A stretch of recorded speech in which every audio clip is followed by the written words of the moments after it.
This is going to be my last personal tale of just a weird occurrence that happened to me before I do another one, which is actually a group of really odd things that happened to me, and it's kind of hard to talk about those, and I've debated whether or not to do them or not, and I've decided to do them, but I don't know when I'm going to. But this is the last just kind of odd thing that happened to me that I can remember, and this one isn't really all that creepy, I don't think, but I do find it extremely bizarre. It was the summer of 1998, and I was in ROTC Advanced Camp. In a nutshell, what that is a summer course where they train you to become military officers, in this case, Army.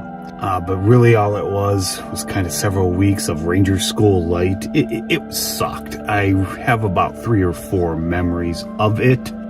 This is going to be one of them.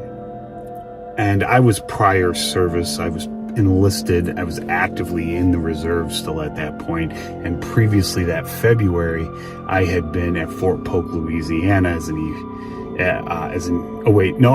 only had my corporal stripes and I wasn't an E5 then. But I was an NCO and I was down there, and that was a blast. I loved that 3 weeks. This, not so much. At the time, I don't know where advanced camp is these days, but it was somewhere around Mount Rainier. And you do spend a lot of days and nights awake in the woods. I do remember those ant hills or termite hills, whatever they were, and getting constantly bit up by those things. But one day in particular was a little weird.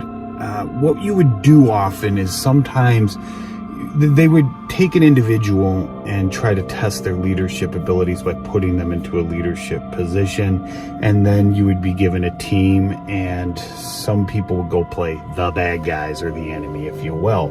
Well, we were playing the enemy this day, and I don't remember when exactly it was in the whole thing. I do think it was close towards the end, but I could be wrong. So me and one other individual, and I remember his name to this day, although I don't talk to him, but we'll call him Rick.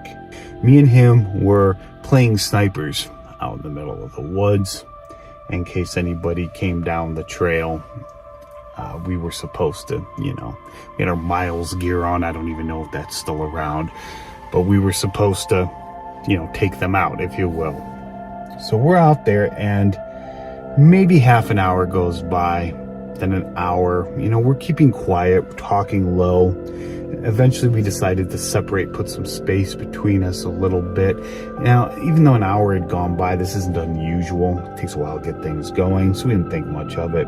But no one was around, and we weren't hearing anything. We should have been hearing noise at this point. You're supposed to be tactical in the field, not make a lot of noise, but doesn't always work that way, especially with a bunch of guys who are going to become officers.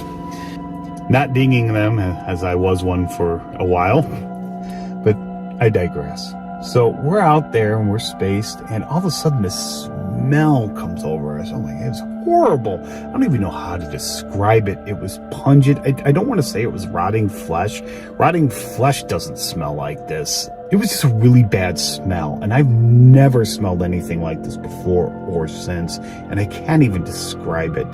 The best thing I can think of is a combination of musty staleness and maybe a little bit of sulfur, but that doesn't even describe it correctly.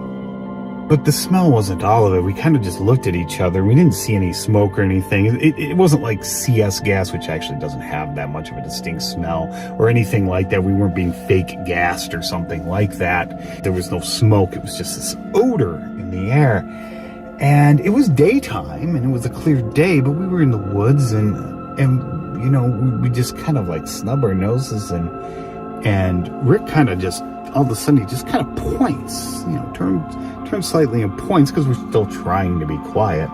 And at first I'm like, what? And I look up, and the sky is green. I mean green, like a bright neon green. And I knew instantly that's what he was pointing at. Nothing else was out of the ordinary other than that hideous, vile smell.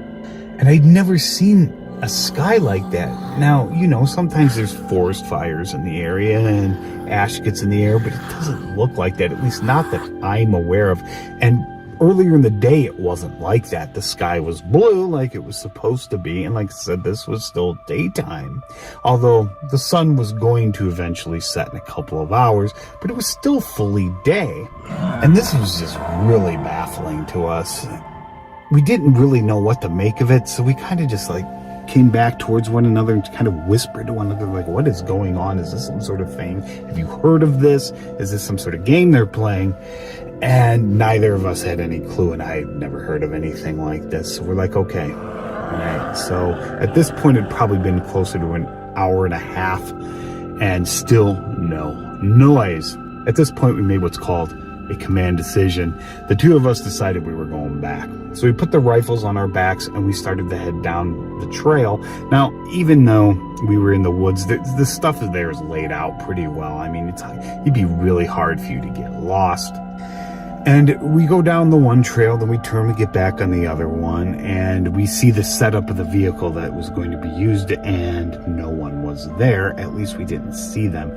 At this point, the smell had started to subside a little bit, but the sky color was still green, and the light coming in from the trees so kind of green, although our eyes had started to adjust to the color change a little bit. But no one was there, and that was odd. So we're like, okay, we're stumbling into the middle of this training exercise, and we're going to botch it up. But at this point, we didn't care. We looked in the back of the vehicle. No one was back there.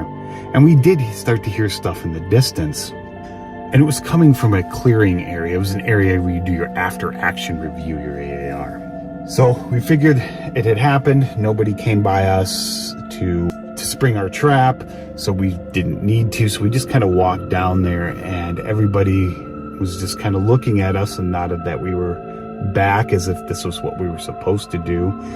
So we just rolled with it, and it was an after-action review, and they went through it. We had just missed the whole thing, but I mean, they were loud. We should have been able to hear them from where we were.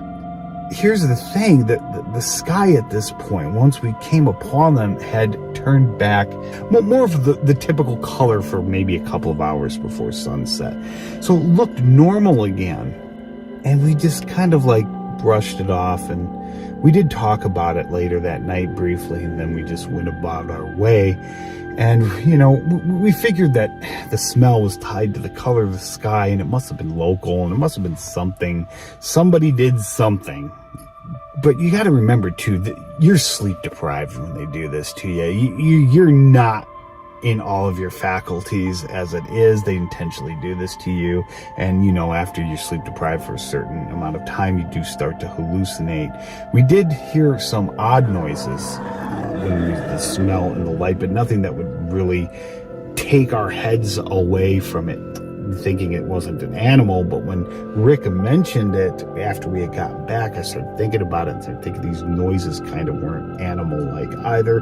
But this could all be chalked up to us just hallucinating, but we saw the same thing. So that isn't likely. What is more likely is somebody was doing something, and we just happened to be at the edge of it. But in reality, I just don't know what happened.